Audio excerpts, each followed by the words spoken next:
Nagbabalik ang schoolmates. Kanina nga, Trisha, ay naumpisahan na nating pag-usapan ang Pinoy Resiliency. Yes. Alam mo, napakagandang value nito, no? Pero pwede itong mag-lead into toxic positivity. At yun ang ating iniiwasan. Totoo. At syempre, yan ang aalamin natin ngayon, di ba? Kung shared, ano ba yan, feelings ba yan, or shared views ba yan across ang mga guests natin today. No? Makakasama natin sa ating studio ngayon, sina Camille, Aurea, Tyra, and Feliz. What's up, guys?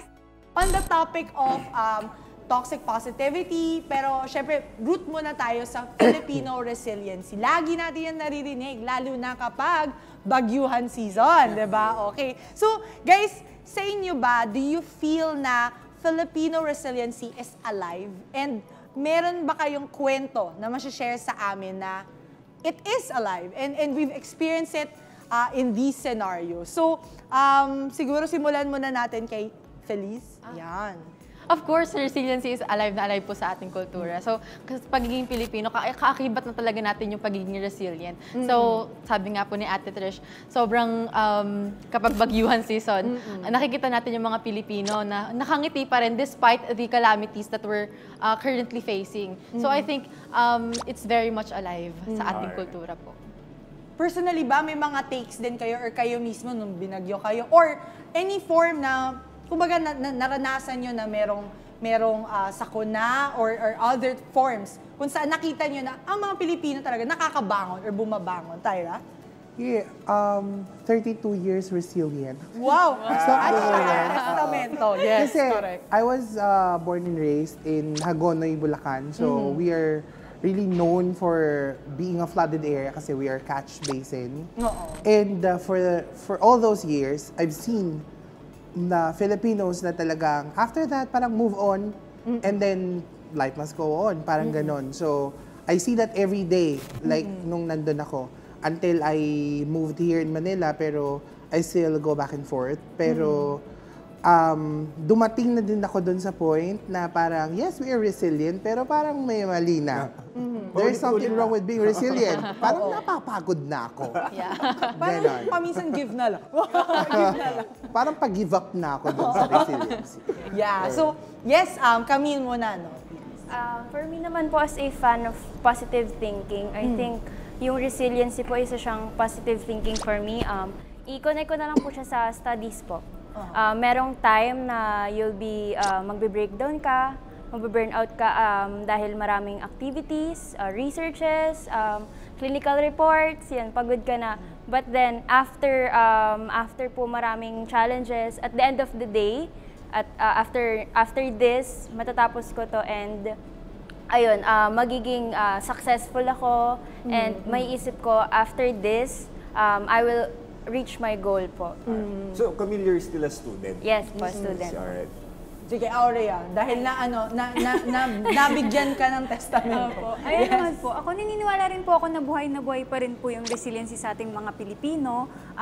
Kasi po, di ba, yung mga ibang bansa, pag tinanong niyo po sila kung ano pong idea nila sa mga Pilipino, ang mga kadalasan sinasagot po nila, alam po namin sila bilang pagiging resilient. And alam po nila na masyado po tayong masiyahin kahit na minsan binabagyo na po, nilulubog na yung mga bahay. Di ba, meron pa pong mga nagsiselebrate kahit lubog na po yung mga bahay nila. Kaya ayun po, alam po natin na resilient na po talaga yung mga Pilipino. Siyempre, nire-represent nila ang sentiments ng ating schoolmates. Gusto ko lang malaman yung backgrounds nyo. Aside from Camille, meron pa bang nag-aaral dito? Si Feliz. Yes po. Anong course mo, Camille? Psychology po. Psychology. And then tourism management po. Tourism management. And Tyra, anong working? I actually have my own business and I am a social communications head on our local parish. Nice. And Aurea? Student din po ako. Student. Okay, sige. So, eto ang tanong, guys. Kailan darating sa punto na palagay natin masyado nang nag-glorify itong resiliency? Kailangan nang may maitama, di ba? Kasi minsan sabihin ng parents natin, buti nga, nagising ka pa ngayon. Di ba? Minsan narinig natin yun. Buti nga, nakakakain ka 3 beses sa isang araw, di ba? So, kailan natin masasabi na, oops, medyo, ito na yung term na toxic positivity na to. Na hindi na to dapat i-glorify, hindi na resiliency to. Unahin natin si Tyra. Yun. Parang Tyra. parang naging senior ako nito. Ako na lang pala yung wala sa school. Okay. Sige, Tyra. Ako talaga, the borderline of being resilient, napakanipis, going to negative and then positive. It is when you actually have a problem and you just let it pass dahil lang nakalusot ka for now. For now. Diba? Ako yung mga band-aid solutions, kapag yun ang ginamit mo sa problema, that's toxic resiliency already. Toxic positivity, it makes harm. It is actually killing the real resiliency, especially in Filipinos. Dahil nga, siguro, speaking from experience, since I was a kid, yearly binabaha kami. Just imagine, for 32 years. Siguro meron lang doon taon na mga 2 years na hindi or muntik na pero bumaba ng konti yung tubig or uminit ng konti si araw. Pero for 32 years, laging ang solusyon is relief goods. Pag binaha ka. And that's it. After that, bumaba ang tubig, go back to normal, you're so resilient, palakpakan natin. Parang gano'n. So, ang sa akin ng borderline is, kapag hindi na solusyonan ng pangmahabang panahon yung problema na dinaanan mo, doon yung borderline ko ng real resiliency. Filipino Ganda resiliency. yun, ha? Kapag hindi na nasusolusyonan yung problema, basta resilient tayo. Oo, then na lang, then solusyon. move on ka lang. Oo, yan. Aurea, kailan siya, Sa resiliency naman po kasi, ang meaning po, ang pagkakaunawa ko po ng resiliency, ayun po yung kakayahan nating mag-grow up or makifit in po sa challenges po na nakakarap natin sa buhay. Yeah. Then ayun din po yung flexibility and ability natin na i-adjust yung situation mentally, physically, and emotionally para po makaraos po tayo dun sa situation or sa challenges na hinaharap po natin. Ayan po. alright. Pero kailan siya dapat hindi na gino-glorify para sa'yo, Ayan, pag- Aurea? Hindi na po siya gina-glorify dapat kapag sabi nga po ni na paulit-ulit na po yung nangyayari. So dapat po syempre, meron po tayong bagong way na nagagamit. Hindi lang po dapat tayo umaasa sa resiliency ng mga Filipino. Kasi may part din po tayo na dapat gawin. At alam po natin na may mas mapapabuti pa po para sa kanila. Hindi lang po yung resiliency talaga. Yeah. So, nag-a-agree siya kay Tyra. Okay. Siguro, decouple lang natin no, Sige. yung mindset ng toxic positivity and toxic resiliency. Kasi I think nabanggit din siya ni Tyra. No? We're looking at resiliency as a mindset on how we look at problems in our societal issues. No?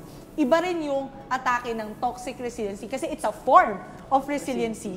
Pero toxic in a sense na hindi mo naman nasusolusyonan yung mga problema, bakit ka nagiging resilient? Why not just give up? Ganon. Para hayaan mong mag-surface yung problem. So, siguro i-ground muna natin na ang gusto nating tignan ngayon is resiliency as is it an excuse or a reason to continuously be positive or is it something else? So, balikan natin yung tanong, no? Meron pa ba kayong alam na positive traits na mako-consider nyo as toxic? Siguro, wag na tayong mag-focus lang sa resiliency, di ba? I'm sure marami rin kayo naririnig na ganyan.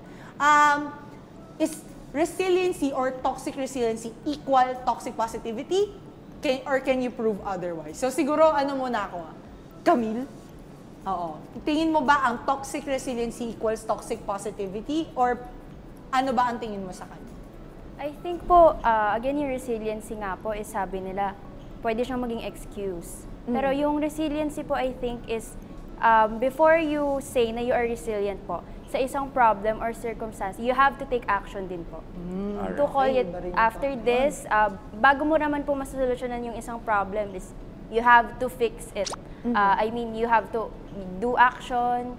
If you are binabagyo, kailangan meron ka ring manghingi ka ng help from other or yung help is binibigay siya voluntarily with the help of the friends, families, ayun po. So I think yung resiliency, you have to call yourself resilient if you, in the problems po, you will do action po. Okay, iba rin yung atake na yun, no? Bukod sa resiliency, may alam pa ba kayo na, shucks, parang toxic na yan, masyadong gas-gas yung paggamit nitong term na to para ma-assuage ang ating mga nararamdaman sa mga problema. Siguro, Feliz. Siguro para sa akin yung it is what it is. Parang bahala na si Batman, ganyan. Parang pinagpapasa Diyos in some way yung nangyayari sa ating misfortunes. So para sa akin, we draw the line on resiliency when we fail to acknowledge yung nangyayaring masama is pwede namang na-prevent naman. So, Nice. Iba rin yun. Alam mo, medyo malayo to. Pero pasok din dyan yung, hindi, ganito talaga ako eh. Ay, Alam mo yun, parang may hugot tayo doon. Hindi, alam mo yun, may nasasaktan na nagkakos na ng disrespect, di ba? Pero sasabihin mo, ganito talaga ako. Kailangan may maitama. Same din sa mga ganitong sitwasyon. right. Baha, problema ng pandemic, problema sa inflation, kailangan may solusyon dyan. Hindi pwedeng nakakakain ka naman. So, para sa mga schoolmates natin na kakalipat lang ng channel, yung resilience, ang ibig sabihin po niyan ay yung capacity natin na ma-withstand or makarecover sa mga difficulties na pinagdadaanan natin. Ang tanong ko sa inyo guys, ano ba ang impact ng toxic positivity pag natatapal na natin yung resilience sa mga problema na pinagdadaanan natin sa bansa? Kung magpapatuloy ito, kung paulit-ulit na lang na bayanihan na lang, di ba? May ayuda naman, may nakakain ka naman. Kung magpapatuloy ang toxic positivity, ano kaya ang impact niya sa atin as a nation? Aurea. Ayun po. Kung magpapatuloy po yung ganong toxic positivity, syempre, hindi lang po tayong Pilipino yung mga mahihirapan. Mahirapan din po yung bansa natin. Kasi parang wala po tayong magiging improvement po kung mag-stay po tayo sa ganong mindset po. And hindi rin po tayo mag-grow as a person. Kasi po, pinipilit lang po natin pagkasyahin yung sarili natin sa isang box. Parang hindi po tayo mahanap ng other solution or other way para malutas po yung mga problema. Yeah, perspective from a student. Yes. How about Tyra? Sa akin talaga, it's causing us a lot of harm, especially for the future teens, kabataan ng bayan. Kasi parang para sa akin kapag lagi na lang natin sinasabi na stay positive and because we are resilient. Kaya mo yan. Ganun na lang din yung gagawin nila eh. Especially nowadays, Gen Z, different, very different. Kapag nag-isip sila, it's different. I mean it in an advantage. Yung mga boomers and millennials and like me, nandun kasi ako sa dati pa na kapag ito dumating, gawin mo ng solusyon on your own, and then you need to be resilient and pass through this to say that you're strong, you stayed positive, you did it yourself. Ngayon, Gen Zs are not like that. They want the government to get in the way, help them with the family na nag-overthink kasi sila. Mas mabilis silang mag-overthink eh. So, it's harming us deeper than we thought, than we are seeing it right now, na parang akala natin trait lang siya. Kasi it's just what you're asking a while ago. It's existing already, false hope. We give them false hope na kapag naging resilient ka lang, kapag naging positive ka lang, makaka-move on din tayo. Pero we're not. Stop it. We're not. We need a solution that will last for a millennium. Right. Ganon. Siyempre, let's talk more on how we should address this topic sa pagbabalik ng Schoolmates!